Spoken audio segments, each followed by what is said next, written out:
নমস্কার। যুক্তি তর্ক সঙ্গে অর্কয়ে আপনাদের স্বাগত। আপনাদের সঙ্গে আমি অর্কপ্রভ সরকার।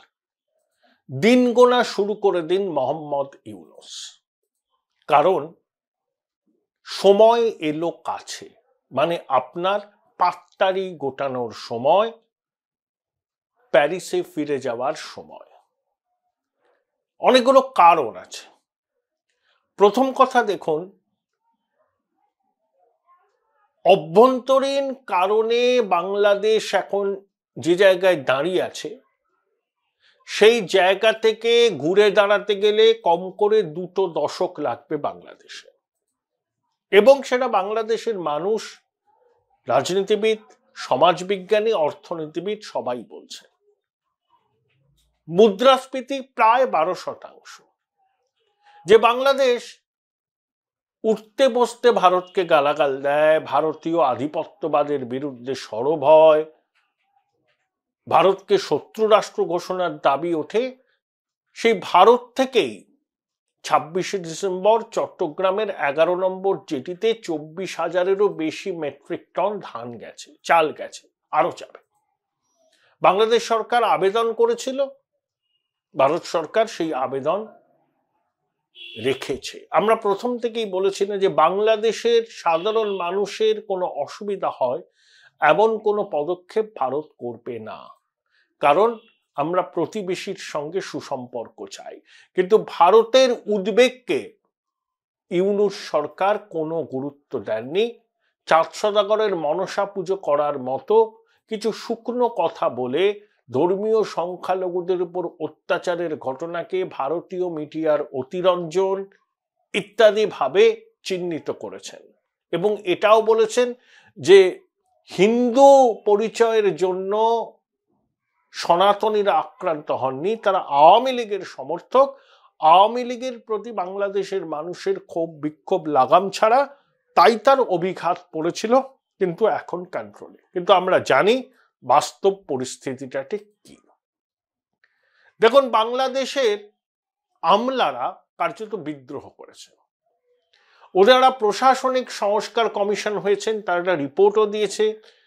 সেখানে প্রশাসনিক ক্যাডার, অন্য ক্যাডার, কারা সচিব হবেন, কারা উপসচিব হবেন, কি রেশিওতে হবেন, এই নিয়ে বিতর্ক। প্রশাসনিক কমিশনকে ভেঙে দেওয়ার দাবি জানাচ্ছেন সরকারি আধিকারিকরা, এবং তার মাথায় যিনি আছেন তাকে পদত্যাগ করতে হবে। তাদের দাবি মানা না হলে তারা এমন পরিস্থিতি তৈরি করবেন যাতে বাংলাদেশে সরকারি কাজকর্ম কার্যত স্তব্ধ হয়ে যায়। এটা হচ্ছে অভ্যন্তরীণ বিরোধ। 2, সেগুনবাগিচায় সচিবালয়ের 7 তলায় আগুন লাগলো। অনেকগুলো দপ্তর, যেমন অর্থ, লোকাল গভর্নমেন্ট, সেতু, সড়ক, তথ্য প্রযুক্তি ইত্যাদি ইত্যাদি। এটা কি অন্তর্ঘাতে নাকি শর্ট সার্কিটে, সেটা তদন্ত হলে বোঝা যাবে। কিন্তু ইতিমধ্যেই অন্তর্ঘাতের গল্প বাজারে ছেড়ে দেওয়া হয়েছে। দেখুন, আগুন লাগিয়ে এখন নথিপত্র নষ্ট করা যায় না। নথিপত্র সবই সার্ভারে থাকে, যে কোনো সময় সেই নথিপত্রের অ্যাক্সেস আপনি করতে পারবেন। কিন্তু এখন সবকিছুতেই এরা ভারতের ভূত দেখে আর আওয়ামী লীগের ভূত দেখে। তাই ভারতের ভূত আর আওয়ামী লীগের ভূত এটাই এদের তাড়িয়ে বেড়াচ্ছে। তাই সবকিছুর মধ্যেই তারা অন্তর্ঘাত খুঁজে বেড়ান। 2, এগুলো কিন্তু অভ্যন্তরীণ কারণ।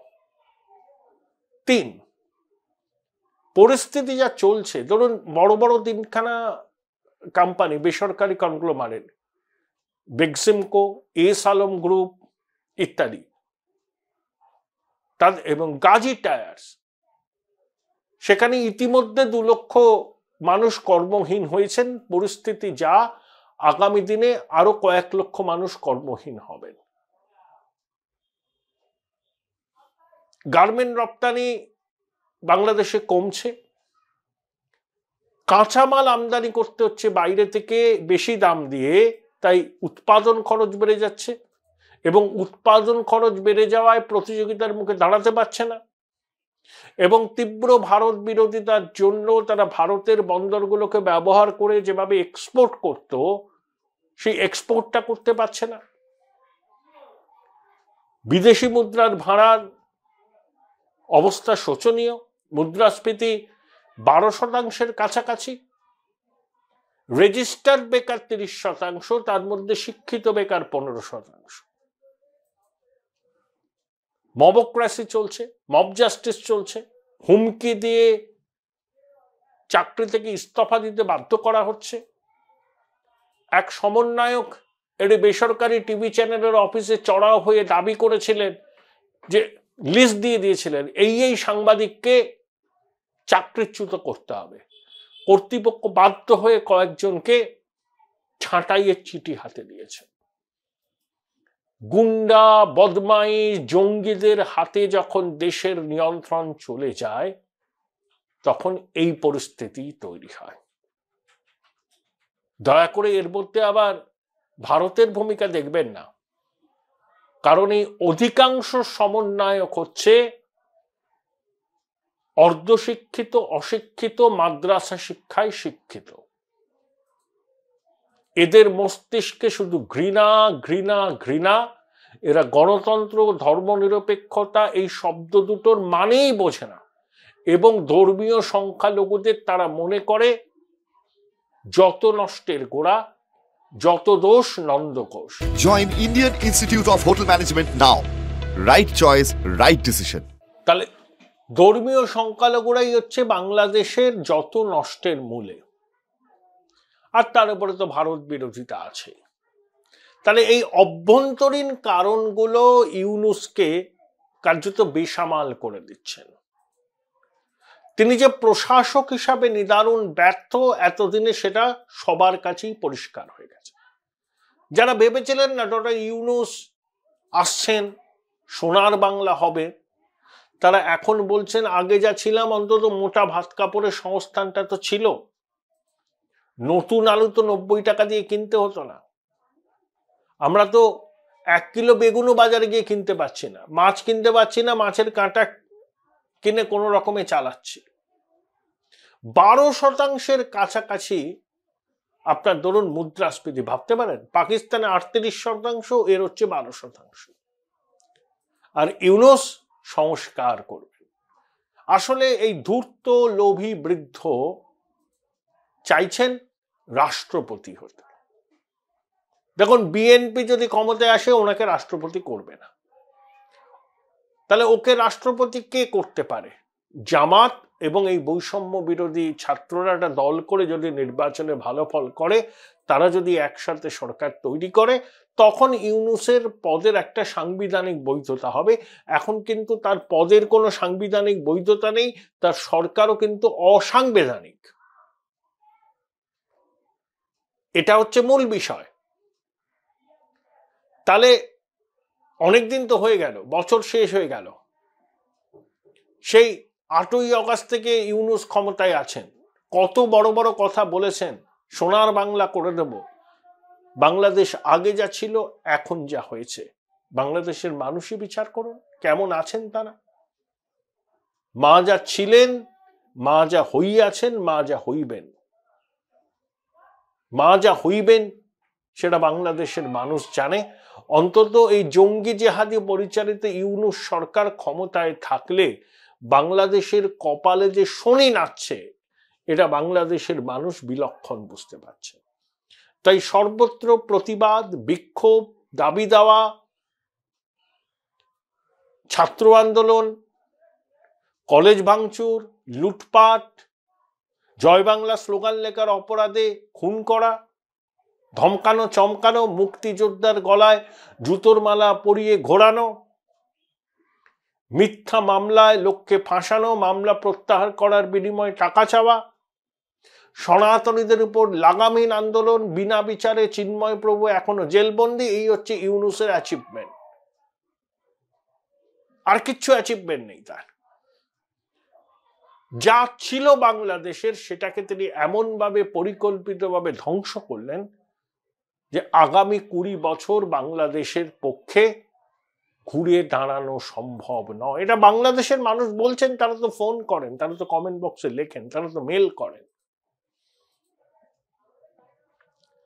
অর্থাৎ একেবারে মাৎসন্যায়। নাসিমুল গানি, আমি একটা প্রতিবেদনে বলেছিলাম তিনি ক্যারিয়ার ডিপ্লোম্যাট না, তিনি ক্যারিয়ার ব্যুরোক্র্যাট। ওটা আমার স্লিপ অফ টাং হয়েছিল। তিনি হিজবুত তাহরিরের প্রতিষ্ঠাতা বাংলাদেশে 2000 সালে। হিজবুত তাহরির নিষিদ্ধ সংগঠন, তার প্রতিষ্ঠাতা বাংলাদেশের স্বরাষ্ট্র সচিব। হিজবুত তাহরিরের সদস্য মাহফুজ ইউনূসের মন্ত্রিসভার সদস্য। তাহলে এই সরকারের চেহারাটা কি, সেটা বুঝতে কি কারোর কোনো অসুবিধা হয়? কিন্তু বাংলাদেশের মানুষ এই মুক্তিযুদ্ধকে মুছে দেওয়ার চেষ্টা, মুক্তিযোদ্ধাদের অসম্মান করা, বঙ্গবন্ধুকে অসম্মান করার এই উদ্যোগকে কিন্তু মেনে নিচ্ছেন না। তারা কিন্তু সরব হচ্ছেন। তারা শীতগুমে ছিলেন, সেই শীতগুম ভেঙে তারা কিন্তু বেরিয়ে আসছেন। বিশেষ করে সমাজ মাধ্যমে অনেকে এখন খুলে আম এই সরকারের সমালোচনায় সরব হয়েছেন। তারা বলছেন এনাফ ইজ এনাফ, আপনাকে আর সংস্কার করতে হবে না, আপনি যত তাড়াতাড়ি সম্ভব নির্বাচনের ব্যবস্থা করুন। নির্বাচনের মাধ্যমে যে সরকার আসবে সেই সরকারই যা সংস্কার করার করবে। বিএনপি পথে নামছে জানুয়ারি মাসে, ট্রাম্প 20 তারিখ জানুয়ারির ক্ষমতায় আসছেন, আওয়ামী লীগও জানুয়ারির মাস থেকে অ্যাক্টিভ হবে। আর এই সমন্বয়ক আর এই উপদেষ্টা, এদের তো কোনো লেজিটিমেসি নেই, এদের তো কোনো কনস্টিটিউয়েন্সি নেই, মানুষের কাছে কোনো দায়বদ্ধতা নেই, এলোমেলো করে দেয় বা লুটে পুটে খায়। এটাই তো ওদের ঘোষিত কর্মসূচি। তাই প্লেনের টিকিটটা কেটে ফেলুন, সময় পাবেন না বেশি দিন। কয়েক মাসের মধ্যে আপনাকে তল্পি তল্পা গুটিয়ে বাংলাদেশ ছেড়ে আগে যেখানে ছিলেন সেই প্যারিসে ফিরে যেতে হবে। মিলিয়ে নেবেন, এটাই হবে খুব তাড়াতাড়ি।